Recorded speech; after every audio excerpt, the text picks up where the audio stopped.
പിതാവിനും പുത്രനും പരിശുദ്ധാത്മാവിനും സ്തുതി, ആദിയിലെ പോലെ ഇപ്പോഴും എപ്പോഴും എന്നേക്കും സ്തുതിയായിരിക്കട്ടെ.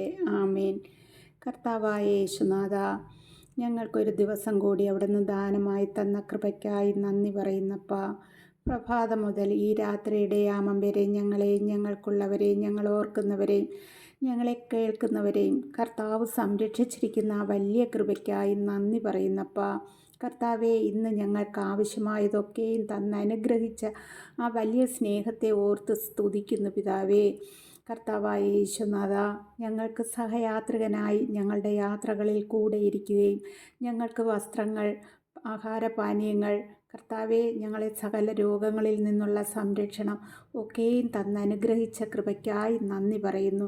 ഈശോപ്പ, ഭൗതികമായി ഞങ്ങളെ അവിടെ നിന്ന് അനുഗ്രഹിക്കുകയും ആത്മീയമായി അവിടത്തോട് കൂടുതൽ ചേരുവാൻ തരുന്ന കൃപയ്ക്കായി നന്ദി പറയുന്നു. നമുക്കിപ്പോൾ ഒരു തിരുവചനം വായിച്ച് ധ്യാനിച്ചിട്ട് ഈശോയോട് പ്രാർത്ഥിച്ചിട്ട് കിടക്കാം. ഞാൻ എടുത്തിരിക്കുന്ന തിരുവചനം സങ്കീർത്തനങ്ങളുടെ പുസ്തകത്തിൽ നിന്നും 125 അധ്യായമാണ്.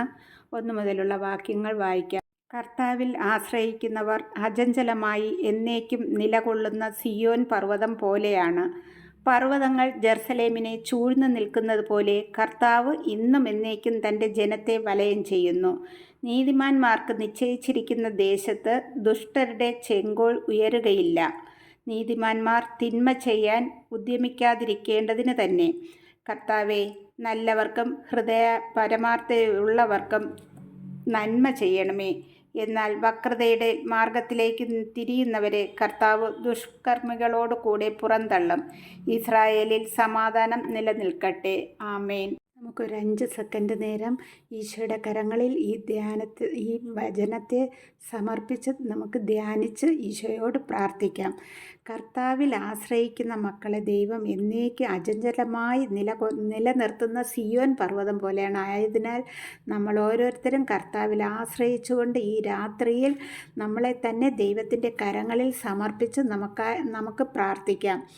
ഈശോയെ, ഞങ്ങളിതാ ഉറങ്ങാൻ പോകുന്നു. ഞങ്ങൾ ഉറങ്ങുമ്പോൾ അവിടുത്തെ ദൂതഗണങ്ങളെ കൊണ്ട് ഞങ്ങൾക്ക് കോട്ട കെട്ടണമേ. ഒരു കള്ളന്മാരോ കർത്താവെ, ഒരു പൈശാചിക ശക്തികളോ, ഒരു സാത്താൻ്റെ തന്ത്രങ്ങളോ, ഒരു വിഷജന്തുക്കളോ, ഒരു പ്രാണികളോ ഞങ്ങളെയോ ഞങ്ങളുടെ ഭവനങ്ങളിലോ കടന്നുകൂടുവാനോ ഉപദ്രവിപ്പാനോ ഇടയാക്കാതെ വണ്ണം അവിടുന്ന് ഞങ്ങൾക്ക് സംരക്ഷണം നൽകണമേ അപ്പാ. കൈയുടെ 4 ചുറ്റും കുരിശ് വരയ്ക്കുക. നെറ്റിത്തടത്തിലും 3 പ്രാവശ്യം കുരിശ് വരച്ച് യൂദന്മാരുടെ രാജാവായ നസ്രയേൽക്കാരനായ ഈശോയെ, പെട്ടെന്നുള്ള മരണത്തിൽ നിന്ന് ഞങ്ങളെ സംരക്ഷിക്കണമേ.